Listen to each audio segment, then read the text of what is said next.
Concept number 4. Why do people tend to be fearful? Last week we were talking about love, and I think it was even though it wasn't like all lovey-dovey, it was real good truth. But I think people can appreciate it, just the overall understanding of God's love and what He's done for us. But with the book, I wanted to present the full counsel of God, and not just talk about aspects of God that we actually like, but talk about aspects of God that we don't really talk about that much.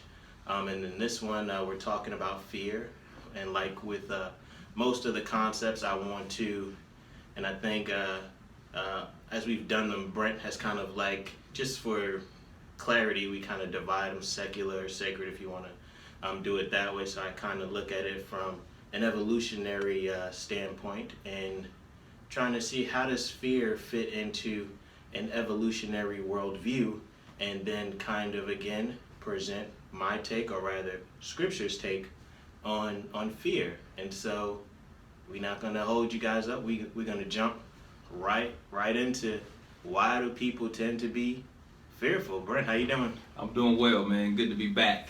It is good to be up in the building, baby. Oh man, concept number 4 was it wasn't gut punching. It was just different for me, because I think I was sharing this before you on the podcast. I have never looked at fear from the perspective of an evolutionist, and the research that you put into this concept was intriguing. Okay. And so I literally just want to just go behind the thought process and the study process of this concept. And I know that you're going to love it, the viewers are going to love it, the listeners are going to love it. And but why do people tend to be fearful? And let me define fear just from the definition. It's an unpleasant emotion caused by the belief that someone or something is dangerous, likely to cause pain or a threat. And I like this because you open up the chapter with all of us having phobias. Yeah, like I said, with fear, I try to make these concepts universal. Like, no matter who you are. Right. I think this is the first sentence. Though some will boldly proclaim they fear nothing. Right. The truth is, many people suffer from some type of phobia. Right. You could be the toughest, the hardest dude in the world. You gotta fear something. Right. You gotta fear something. It don't matter who you are. And so when I was doing my research, like I said, I think because I am a skeptic, I want to be able to articulate both viewpoints. I want to be able to be critical of my own viewpoint, right, and say, okay, if someone does not come from my worldview, how do they view fear? Right. We've got to answer that, because fear is a reality. Right. And so I always keep thinking back when you had me watch this video, even though the application was more business, but the guy was asking why. Right.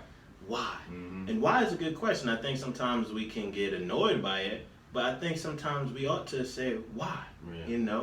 Why are we fearful? Because I'm pretty sure you've had fears in your life. I know. I got them right now, brother.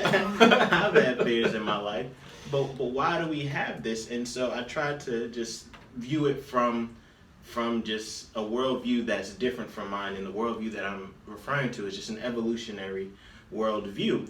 And so just doing my research, just like you said, it's not something that you really think of, but there are a lot of phobias that people have. How did you stumble upon that, though? I mean, just that perspective in itself. And are there other multiple perspectives of fear? Well, how I kind of wrote the book, and I'm glad that you asked that question, just to see my thought process. I'm always curious, like when people are like making any kind of art or any kind of music, television, I like to see their thought process. Literature, like how I write these, I kind of start with the end and work and kind of filter it, because I know my end goal on what I want to accomplish. So you do it like a movie. I do it kind of like a movie, so I know where I'm going to end. Right. I know, okay, this is the point that I want to make. So even though these concepts are universal, they come from Scripture, and so that's why I'm so, like we did, it's truth subjective, and the whole point of it's truth subjective is making the case that the whole book is built on the foundation of me appealing to Scripture. Okay. So without Scripture, none of this even matters. Right. And so Scripture talks about fear, and we'll get to that. And so it talks about fear, and so I was like, okay, how can I talk about, because my whole goal is, how do I communicate the gospel to someone? Because so often the gospel just seems like this lofty thing, when it's like, nah, it's immanent and transcendent, where we can understand it. We won't exhaust it, Right. but I can relate to the poor person, the rich person, black person, the white person, because no matter who you are, you got a fear. So, and you may run across someone who actually fears not just a phobia, but could possibly fear God. And we can talk about it down the line. We get just fear in general. Well, fear in general. Just fear in general, and I kind of make that distinction of when we fear creation, you know.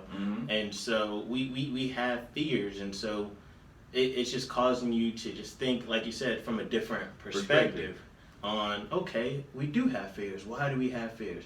All right, I'm gonna give you two worldviews. There's one worldview that say we have fear for this reason, and then there's another worldview that says we have fear for this reason. Okay. And so the first worldview that I attempt to analyze is the evolutionary worldview. Okay.